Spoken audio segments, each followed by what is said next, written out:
gonna talk a little bit more about the numbers, but before we get into that, I want to kind of focus, the rest of our presentation is really going to focus on social engineering, because both as we looked at our numbers and as we looked at, those other things that I mentioned, open source, what we're seeing in XDR, what we're seeing on the dark web, we kept coming back to social engineering really being the theme of the quarter.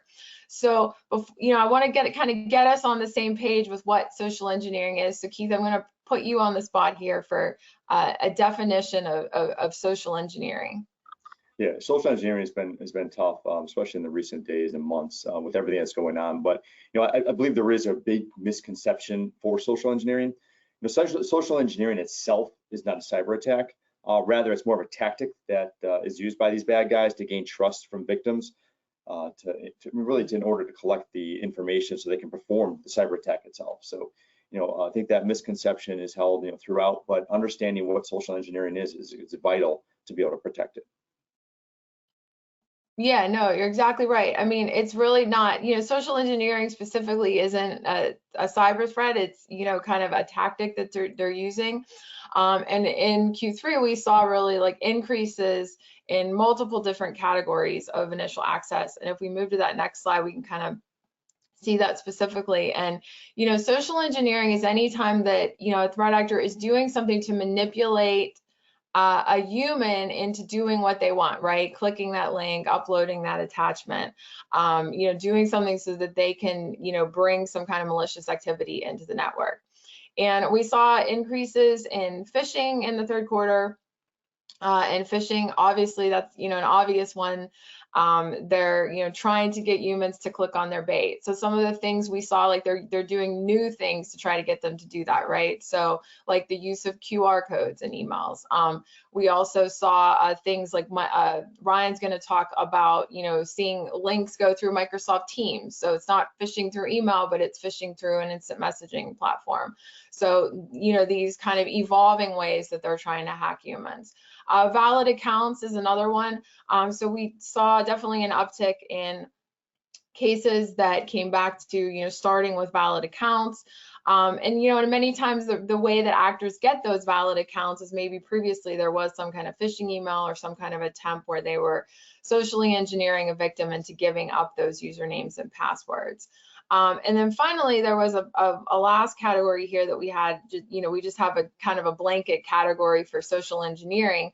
And usually that doesn't make our top initial access method chart, but this time it did, and we saw an increase there. And that, that would include things like phishing via voice, so like phishing via voice messages, smishing, so phishing via text messages, callback phishing, which we have a case study for that later in the session. And then also, in addition to, all of these tactics to get into networks, we're seeing once they're in, they're using other methods to bypass standard security controls. So we're going to talk a little bit later about MFA prompt bombing and some of the things that actors are doing to overcome the controls that people are trying to put into place to deter all of this from happening.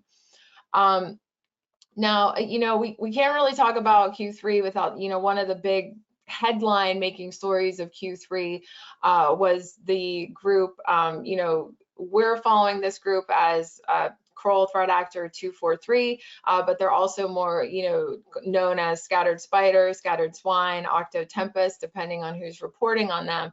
And that group was, using these social engineering tactics to gain access to some pretty high profile victims throughout the quarter. And I'm gonna, I kind of want Ryan and George to talk a little bit about, that group, what we're seeing from what we're tracking, and a little bit about some of their tactics and techniques. Yeah, thanks, Laurie. So yeah, KJ243, kind of our internal tracking name, really, as you say, been prominent in the social engineering field, really, particularly in the last few months. There's been quite a lot of reporting, particularly open source, on their activities. They primarily really target actual data for itself for exfiltration, selling that for the kind of financial gain. But actually quite recently, they've also been linked to data extortion as well as ransomware deployment. So really kind of expanding their objectives. And some of the tactics that they've pursued is persuading employees to install remote management tools. So it's a fairly old technique, but something that they do quite prominently. Directly calling an organization help desk to socially engineer the teams to reset users' passwords, or perhaps even changing the multi-factor authentication method for the individual, so they can then access it through their own devices.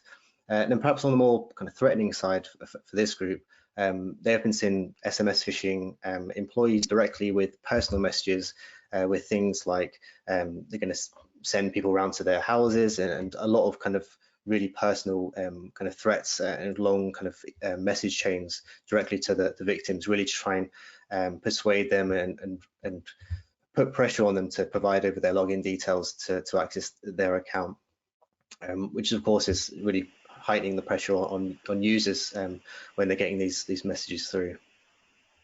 I think one of the interesting things about this group is how young they are in general. It's a fairly loose-knit group in some cases. And interestingly, it's how this group is recruited. There's a term for this amongst these people called beaming, which is sort of specializing in taking over accounts typically related to gaming. So we're talking about things like Minecraft and Roblox to take over that account, maybe mine it for things that are able to be sold later on, but also to recruit members into that group by saying, we can give you your account back, but would you like to learn how to do this? And so these criminals are tend to be fairly young, and they are made up of people that have been doing this on a smaller scale for quite some time, but have necessarily had to build up these social engineering skills to be able to conduct these sorts of attacks. So if we move on to taking a bit of a closer look on the intrusion lifecycle of KTA-243, there's two main areas where they're using social engineering. It'd take too long to go through the entire attack cycle, but of course, as we've been saying, the initial access often is gained by social engineering, callback phishing, pretending to be a help desk employee, SIM swapping, all of those sorts of things, SMS phishing, but also for privilege escalation as well. So once they have access to the network, they can easily social engineer other people to provide them the access that they may need to access other areas of the network, access cloud environments, and so on and so forth. Finally, I think one of the things that's most important to know about this group is they are actually also involved in ransomware deployment. And one of those particular types of ransomware is Black Cat.